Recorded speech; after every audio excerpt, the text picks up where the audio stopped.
The information contained in this podcast is an expression of opinion and does not constitute investment advice.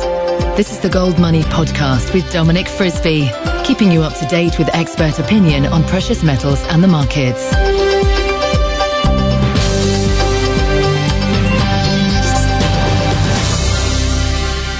Hello and welcome to the Gold Money podcast with me, Dominic Frisby, hosted in association with Frisby's Bulls and Bears. Now, I'm sitting in Portcullis House, which is located in Westminster, right next to the Houses of Parliament, and I'm sitting in the offices of Douglas Carswell, and there, as evidence, we hear Big Ben chiming in the background. Doug, having first stood for Parliament against Tony Blair, of all people, as the Conservative Party candidate for Sedgefield in 2001, Doug Carswell was first elected to the UK Parliament in 2005 as the Conservative MP for Clacton, an advocate of political reform and a recent convert to the Austrian School of Economics. He's the author of the book The Plan, 12 Months to Renew Britain. In 2009, the Daily Telegraph nominated him a Briton of the Year, and Spectator readers voted him Parliamentarian of the Year. Prior to politics, he worked in commercial television and then fund management. He blogs every day at talkcarswell.com, and you can follow him, as I do, on Twitter at Douglas Carswell. Now, Douglas, thank you very much, firstly, for coming on and agreeing to do this interview. If we can start off, when the coalition first came to power and first made noises about what they were going to do, abroad, they were praised, and people in the States were saying, look at what England are doing, they're cutting back, they're doing the right thing.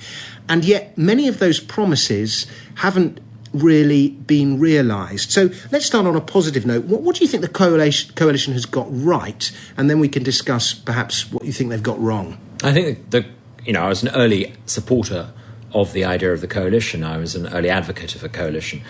I thought it would mean a profoundly different government, and I thought it would allow us to make some profound changes to the way this country is run, and heaven knows we need change in this country.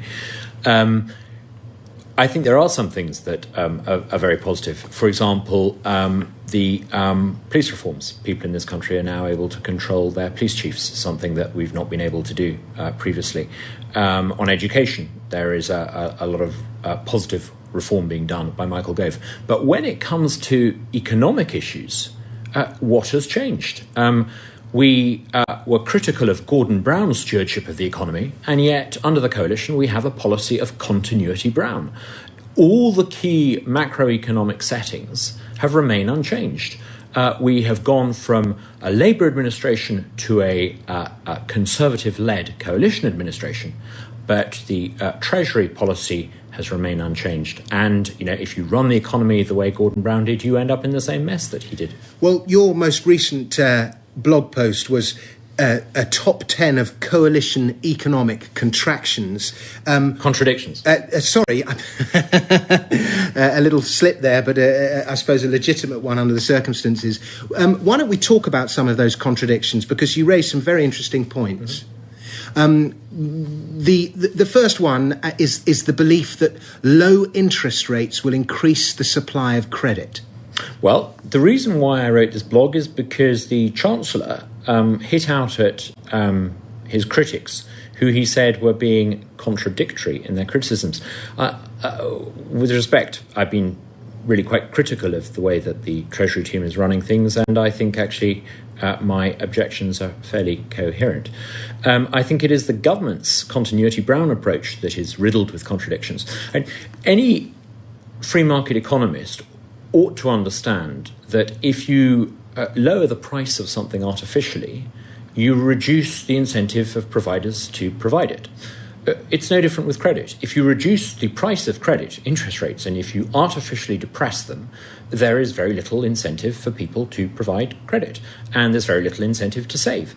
And this is exactly what's happened. Right at the heart of our credit and banking and money system, we have a constraint on the market allocation of credit. And hey presto, the government this very day announced that it's going to artificially allocate the credit that its own policies are preventing the market from supplying. It's an extraordinarily contradictory position. So do you think if the market was setting rates, interest rates would be higher? And do you think as a result there'd be a greater demand for credit? I think so. I mean, it's difficult to imagine what it would look like.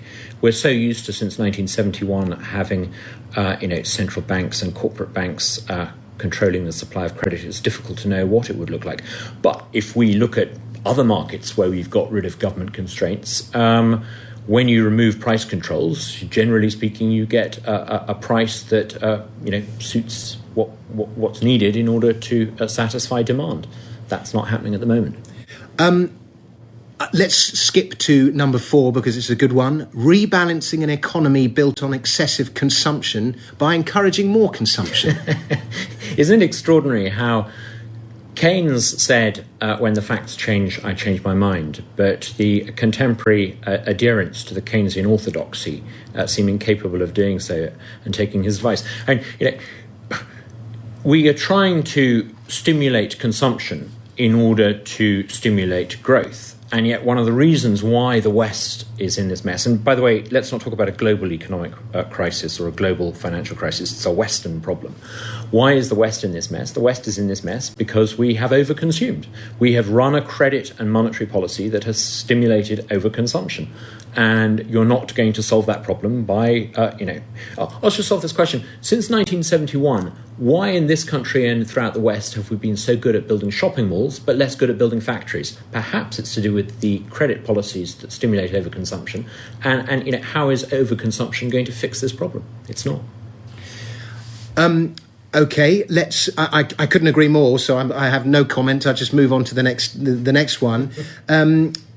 I like number 6, raising taxes supposedly to pay down debt, but spending the additional revenue raised. Isn't it extraordinary?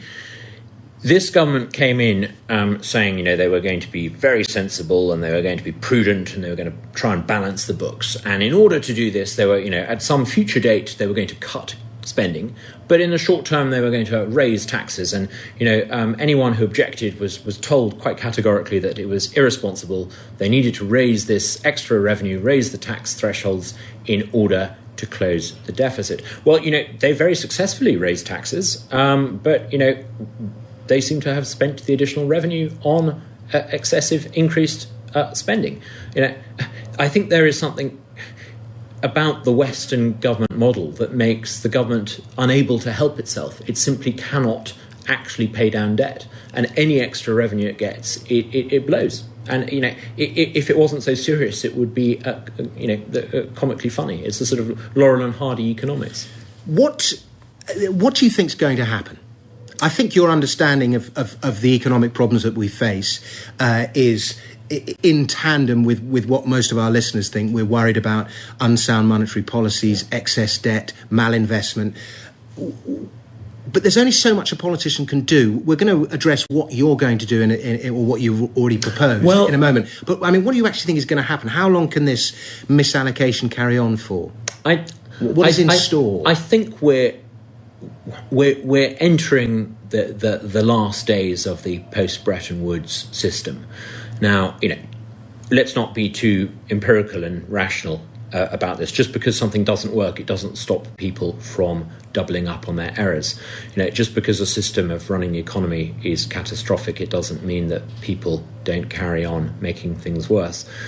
However, I think, my own view is that the crisis that's affecting the euro, it's not purely a European problem. It's actually the first of a series of crises affecting paper currency. The euro, if you like, is the archetypal fiat currency. It's a paper money that doesn't even have a state. It's not going to be the first paper currency to fold. You're on the inside. I mean, one of the beauty... I talk to so many commentators. It's very rare I get an opportunity to talk to somebody who's actually on the inside. How much talk is there of monetary reform? I'm glad you think I'm on the inside. Well, I feel rather on the outside. The tragedy is that, of course, the people that you elect to Parliament don't really decide monetary policy in this country. We have a Bank of England and a Treasury stuffed full of technocrats who make monetary policy with no reference. Do you ever talk to Mervyn King? Yeah, absolutely not. Do you ever talk to George Osborne? Once or twice. But even then, I don't think ministers are anything more than the front men of the ministerial ministers are, if you like, the sort of the departmental mouthpieces. Yeah. I think it would be helpful if we look back to the 1970s in this country. In the 1970s, the orthodox establishment, and by the establishment I mean the senior civil service, the Treasury, the Bank of England, all had a certain set of assumptions about economics and about the merits of fiscal stimulus. They turned out to be hopelessly wrong and pretty disastrous. I think we are, at the moment, the establishment in this country is testing to destruction the idea of monetary stimulus, much as in the 1970s we tested to destruction the idea of fiscal stimulus. Something will give eventually. We will reach a moment in the 70s, it was the so-called winter of discontent. We will reach a moment like that, not directly analogous with that, but like that, when it becomes obvious that the status quo has failed and we're making the patient worse by giving the economy yet more cheap credit. We haven't yet reached that stage. My main interest is to do what the great Milton Friedman advised, which is to promote ideas and alternatives so that even the wrong person in the job eventually has to do the right thing. Eventually, maths mean monetary policy is going to have to change. I suppose that's my next question is how much can a politician do? I mean, you're, I suppose, on the foothills of politics, if you like, and there are some of those, who are much higher up the ladder. But even those, you sometimes wonder, how much can David Cameron or George Osborne or someone actually do? Well, if you had a Thatcher-type figure who came in and realised that the status quo was unsustainable and had a coherent alternative, in this case I think it would be a coherent Austrian School alternative, then I think you could do a great deal. But we're a long way from that. But eventually that is going to have to happen. Eventually, we need to bust first, though. Well, I hope not. Oh, sorry, that's the division bell. Or what does that mean? The division bell? That's to indicate that the House of Commons chamber has just stopped sitting. So we won't be going on until the early hours of the morning. I've only been a politician for 6 or 7 years, but in the time that I have, I've learnt one thing about politicians, and that is they very rarely do the right thing because they see the light, but because they feel the heat. And I think they're about to feel the heat big time. My aim is to make sure that when that moment comes, there is an alternative script for them to grab hold of. And, in the 1970s, they grabbed hold of the script called monetarism. What we're seeing now is the discrediting of the sort of the monetarist idea. We need a post-monetarist alternative. At some point, they will grasp around for an alternative. Heaven forbid that it should be the Ed Miliband alternative.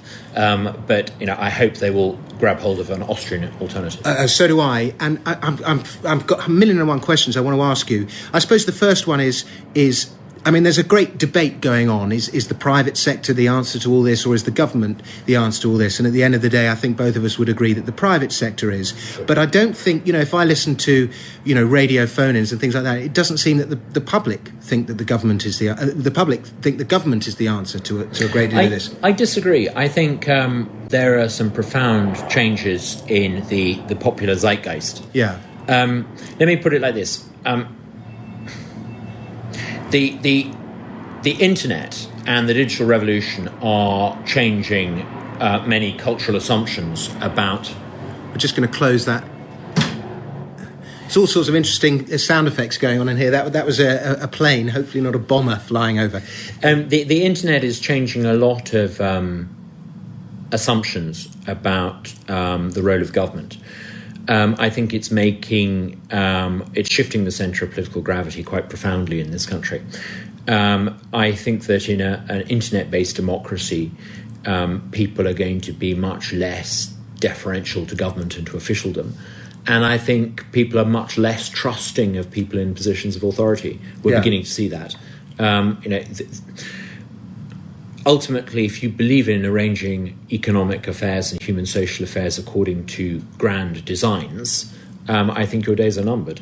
I think the future is very Hayekian. It's about collectivism, but without the state. So I'm actually quite optimistic. I think that we're about to see some massive shifts in what is politically acceptable. I feel the same way. I can't help feeling optimistic, but I feel we have lower to sink before we rise higher. Maybe just bear one thing in mind. Nobody in Greece ever stood on a manifesto commitment to get rid of their cradle-to-grave welfare system. The laws of maths, however, always prevail. And, politicians will often say, this is or this isn't politically acceptable. The laws of maths are going to decide what's doable. Okay, just going back to what we were talking about a moment before, how accurate a representation of British politics, there's Big Ben again, is yes Prime Minister and yes Minister? Are those portrayals where every time anyone attempts to do something, the civil service get in the way somehow? Absolutely. I think the yes Minister stereotype was humorous in the 80s. It's not so funny now. In department after department, it's pretty clear that the people who really determine public policy are the permanent officials. And there are a few exceptions. I think when it comes to education, when it comes to policing reform, you've seen a very determined minister going in and managing to control the machine. But, in most cases, it's the machine that runs the minister. Okay, if I can just ask you two questions, and these are about two bills you're putting through, which I don't mean to sound too flattering, but I think they're both strokes of genius because they actually stand a chance of getting through because they're not. What's the word? They're not glossy. But let's just talk first about your banking reform bill. Why don't you quickly outline that and tell us how it's progressing?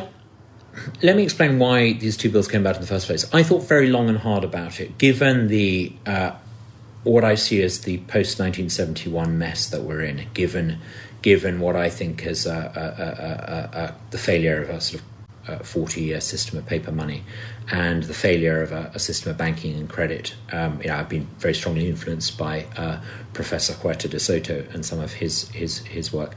I sort of thought long and hard, what can one do about it? And when it came to banking reform, I thought, there's something profoundly wrong with the system of fractional reserve banking.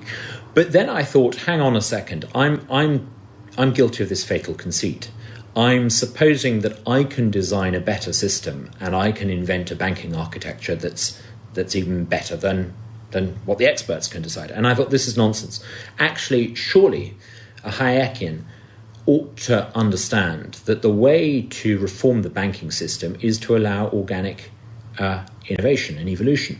So I then thought, rather than trying to constrain fractional reserve banking, goodness knows what the consequence of that would be, or rather than trying to create artificial distinctions between retail banking and institutional banking, investment banking rather, I thought I could create an evolutionary system. And it's very simple. I suggest that from tomorrow, whenever anyone in this country opens a bank account, they must tick a box, and it must indicate whether or not legally they own the money that they deposit with the bank, or whether or not the bank retains ownership of the money. Since 1848 in this country, it was confirmed in a ruling by the law lords in the House of Lords that when you deposit money in a bank, it is property of the bank. Certainly, as the bank account owner, you own a legal claim to that money, but that is all you own. You don't actually own the money. If you created this distinction, you would in effect create a division in banking, not between some artificial notion of what constitutes retail banking and investment banking. You would create two-tier banking within existing structures.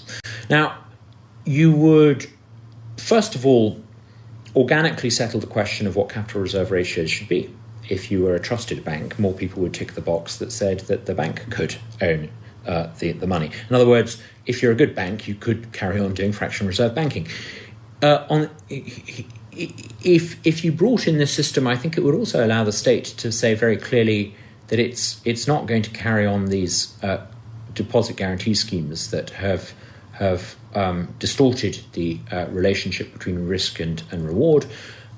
It would allow the state to say that it's only going to guarantee some aspects of the banking system, and you would, I think, have a sort of an organic constraint against the worst excesses of fractional reserve banking without getting rid of fractional reserve banking entirely. And I'm not happy with those who say that we've got to scrap fractional reserve banking, because I fear the consequences. But doing it this way, I think, would allow you to put a market-driven organic constraint upon the worst excesses of fractional reserve banking. Absolutely. So I open a bank account and basically I give the bank permission to lend my money out, or I don't. Yeah, absolutely.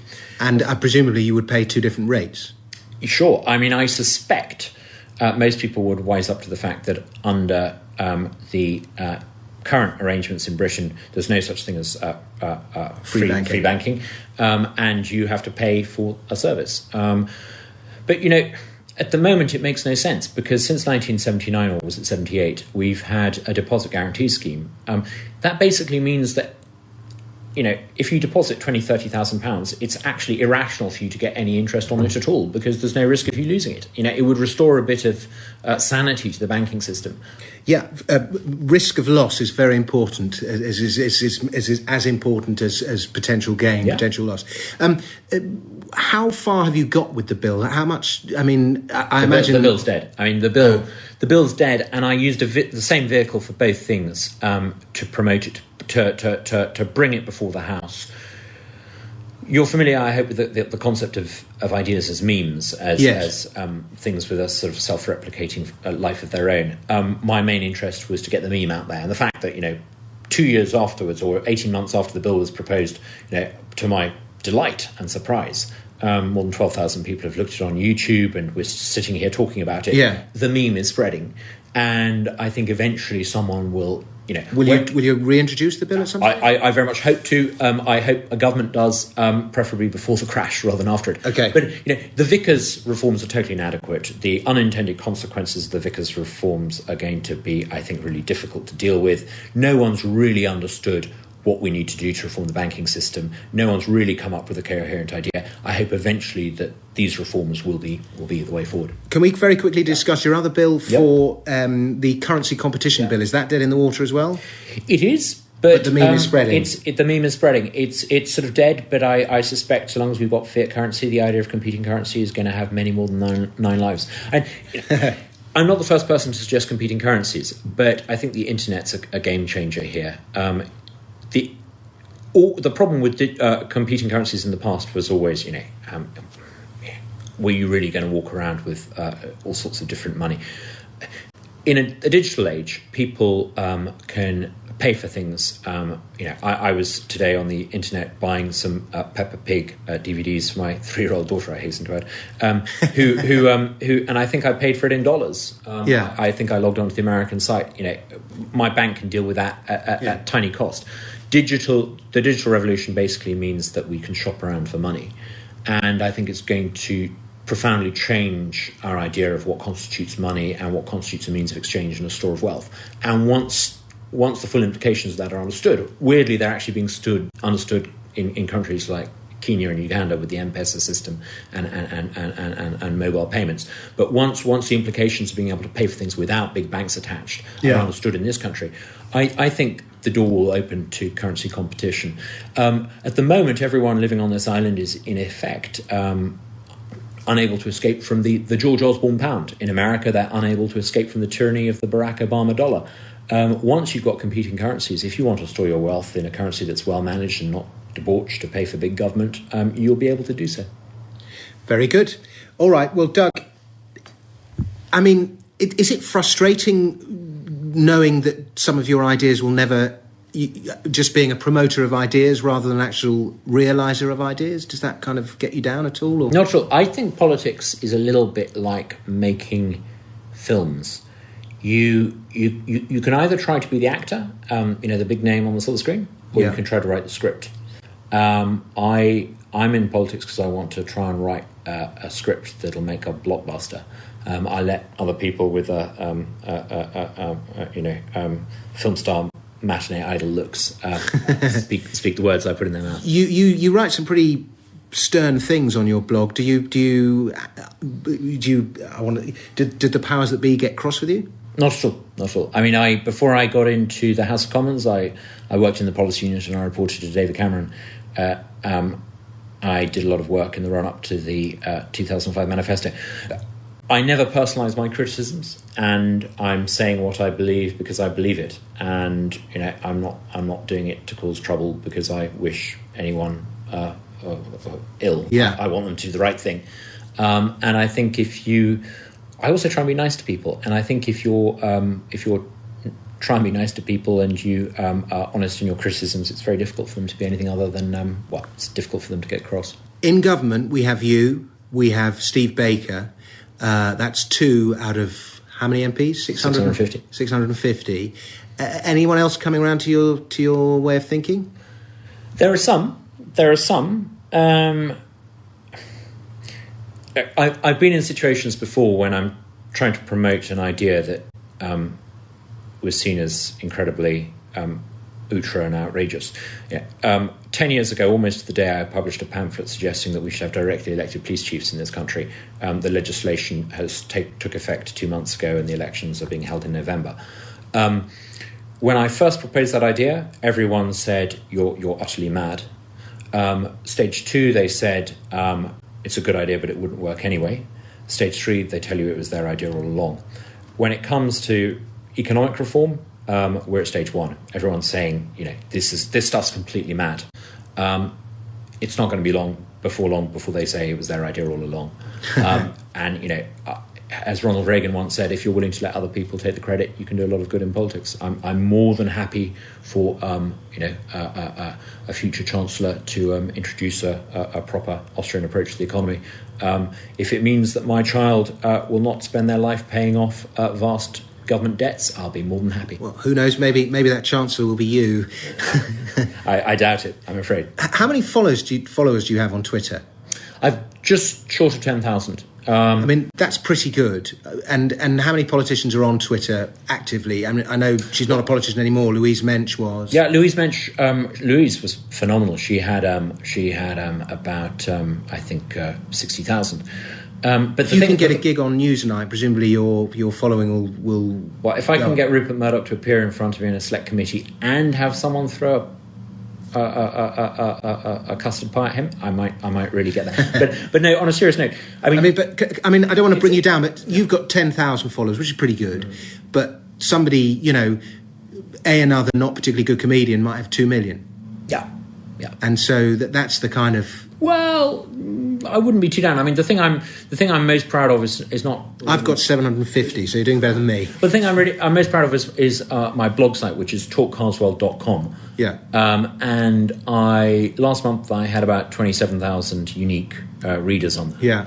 And Twitter doesn't necessarily. Let me put it this way: it's kind of difficult to explain Austrian economics in 140 characters. Yeah. The blog, however, allows me to do that. You don't really need, when you're trying to get a meme out there, you don't really need volume. You need to get a small number of people to understand, and it sort of cascades from there. But have you read what is it, Tipping Point, that describes how okay? And on that note, I'm shamelessly promoting something here, but in order to try to get some of these ideas out there to a wider audience, I've got a book coming out in October called The End of Politics and the Birth of Our Democracy, and it's trying to explain in a very accessible way why the West is in this mess, why no Western leader seems to really understand what we need to do about it and what we need to do about it. It's actually a very optimistic book because I think short-term things are going to be horrible, but it's because things are so bad, they're going to have to change. I've got a book coming out on exactly the same subject, so we can compare. When's it coming out? Well, I'm just doing the edits now, but hopefully before the end of the year, you'll beat me to the bookshop. Please come on the show when you're promoting the book in later this year, and we can talk about it. I'd love to. Douglas, one last question: do you own any gold? I don't want to sound like a gold bug, but I practice what I preach. Good. It's been a real pleasure. Thank you so much for your time. Good luck with everything. We're part of the same crusade, if you like. And why don't you plug your Twitter feed and your website one more time? Yep. You can follow me, and it would be wonderful to hear from any listeners at my Twitter feed, which is at Douglas Carswell, or have a look at my blog, which is talkcarswell.com. Brilliant stuff. Douglas Carswell, thank you very much. Thank you so much. Subscribe to the Gold Money newsletter at www.goldmoney.com to receive email updates on new articles, videos, and iTunes podcasts from our Gold Research section.